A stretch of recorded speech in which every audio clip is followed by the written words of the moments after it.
4 weeks later, outside of Tulsa, Oklahoma. Perched atop an evergreen tree, Finn studied the lay of the land. Carried on a cool breeze, the fresh scent of pine wafted through the air. The rolling landscape spread out before him like a diorama. Lush green grass carpeted the ground, sprinkled here and there with clusters of trees and shrubs. A pair of train tracks meandered along the hillside, disappearing around a bend. Overhead, a flight of swallows darted about, catching bugs in midair like tiny daytime bats. Finn envied their ability to soar high in the sky, to be able to cruise the warm air currents, wild, alone, and free. He couldn't imagine a more perfect life. In the prairie below, a group of deer grazed, 1 large buck and 4 does. He watched as they nibbled their way into the woods and out of view. Several yards away stood the remains of an old yellow farmhouse. Surrounded by fallow fields, tall grass had overtaken what remained of the building.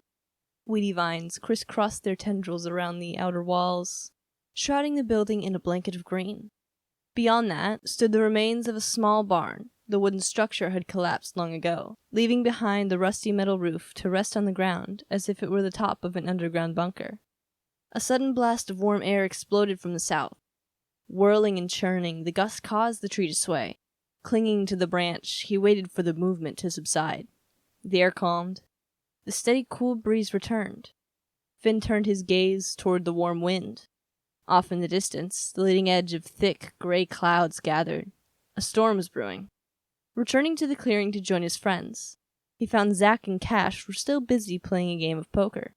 Zach studied the cards in his hand. A cluster of dark, auburn curls poked out from under his black hood. He nodded as Finn approached. Seated opposite him was Cash, wearing a predatory smirk, while flipping a coin around his fingers. He waited patiently for Zach to make a move. It was quite difficult to beat Cash at card games. He was always 1 step ahead.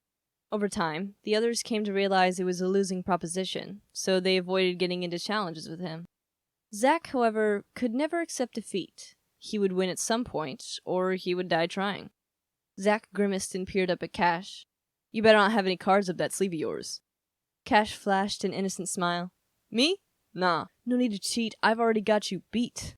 Zach groaned and stared back down at his hand. A few feet away, River was busy cutting Teague's hair. Her slim frame hovered over him as her long blonde dreads fell askew across her face. "Quit moving!" she scolded. "Ah, ye, woman!" shouted Teague.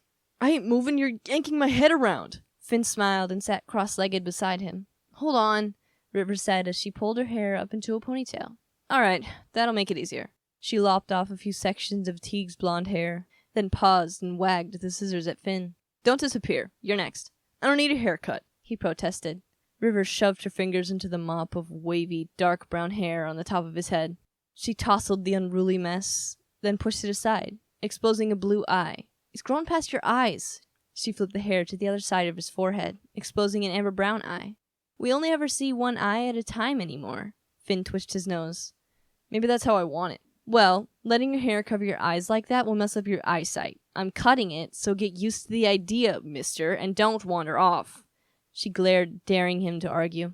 Finn rolled his eyes and gestured toward Cash. "Doesn't look like you got a hold of him yet." "I can wait till he's done." River shook her head. "He's not getting his cut." "It's longer than mine." Cash laughed and ran his fingers through his hair. "She likes my luscious brown locks long." He flashed a crooked smile at River. River scoffed and set her focus back to Teague, ending the entire discussion. "See anything interesting out there?" asked Teague. Finn gestured toward the tree line. "There's an old, run-down farmhouse on the other side of those trees," he pointed. "Oh, and a storm's brewing to the south. Coming our way?" "Stop moving!" hissed River. Finn shrugged. "I'm not sure. It looks like it might, but it could just veer off and leave us alone. Too soon to tell." Teague nodded. "Damn it, what are you, 5? I just about nicked your ear that time." She turned to Finn. "Stop distracting him, or he's gonna end up losing an ear." "I'm not with him because of his ears. Losing one ain't a deal-breaker." He winked at Teague. "Uh-huh. Of course you would twist my words into something else. Thank you for dragging that right into the gutter," scolded River. "Gutter? What is this gutter of which you speak?" asked Finn, feigning ignorance. "You know what you meant," replied River, holding her ground. Finn flashed an impish grin. "I don't know what you're talking about. I was referring to his mind. I'm with him for his brilliant mind and kind heart." "I took it as mine too," added Zach. "Yep," chimed Cash. I, too, took his comment as being purely wholesome in meaning. It appears as though you were the only one to take his comment in a dirty way. Nice, she nodded. Go ahead, twist it around, said River as she glared at the group. Finn shrugged. Well, if the dirty mind fits. River pointed the scissors at him. Don't piss me off. I'm holding a sharp object and I'm not afraid to use it. Wouldn't be the first time someone came at me with a sharp object. He laughed. This is true, agreed Teague. Why do I even try? River shook her head and sighed. Truth be told, said Teague, we wonder the same thing sometimes. River responded by pointing the scissors at him. Stay still. Holding back laughter, Teague and Finn shared a conspiratorial grin as River went back to work on his hair. A gust of warm air blasted through the meadow, picking up several of the playing cards, carrying them off into the field. Well, damn, Zach sighed as he tossed his cards on the ground. There goes another deck. The air warmed. The wind blew. To the south, an ominous, dark cloud moved in their direction. That does not look good, said Teague. He stood up and put on his shirt. Looks like the storm is going to hit us. Finn, think we could ride this out in that farmhouse you saw? Think so. Gusts of wind whipped back and forth. The sky turned dark olive green. The air became damp and heavy with humidity. Finn picked up his pack. We should go now. Dark clouds swallowed up the sun. Lightning lit up the sky, followed by a low rumbling sound that reverberated all around. Large droplets of rain plummeted to the ground. Follow me, Finn yelled as he ran toward the woods. At the tree line, he pointed out across the meadow. That way, on the other side of those trees. The sky exploded with light. A tendril of lightning reached down and touched the ground, followed by a loud crack. Electricity filled the air. The hair on Finn's arms stood on end. The wind howled through the trees. Hail mixed with rain as it poured down sideways. Teague picked up a hailstone the size of a quarter. Maudit, this is gonna hurt, he exclaimed. We better do this quick. Finn waited as his friends readied themselves. A quick nod from Teague let him know it was time. He turned his focus to the open field, took a deep breath, and ran. Small balls of ice pelted down on him, stinging as they struck his face. His wet clothes grew heavier with each stride. Halfway through the field, tornado warning sirens went off.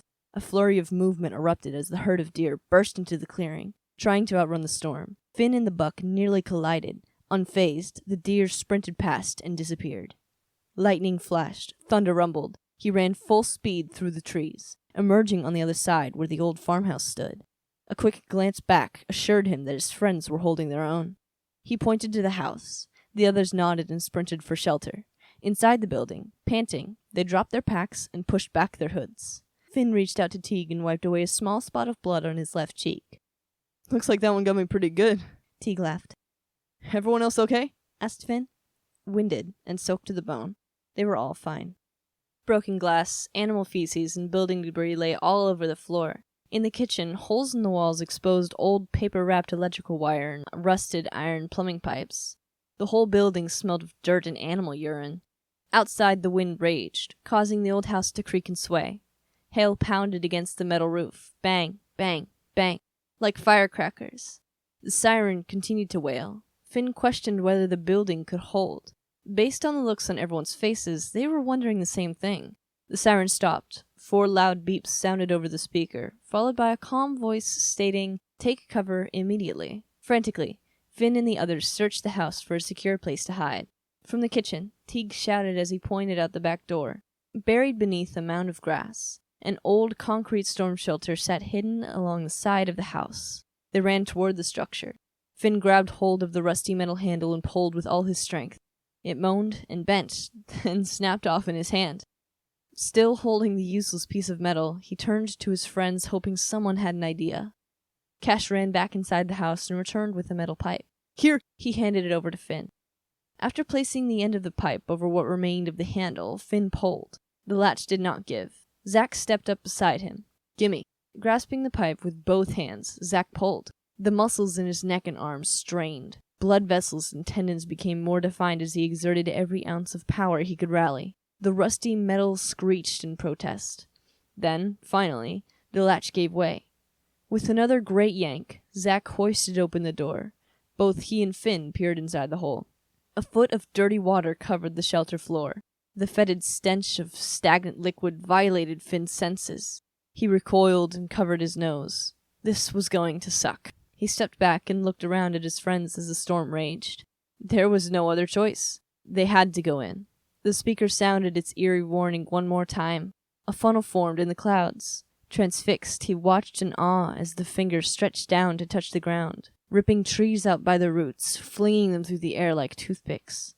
Churning and swirling, the dark cloud moved slowly, picking up everything in its path. A blast of air nearly knocked Finn off of his feet. It was time to get inside. Hand over his nose, he joined the others in the shelter and slammed the door closed with a loud bang.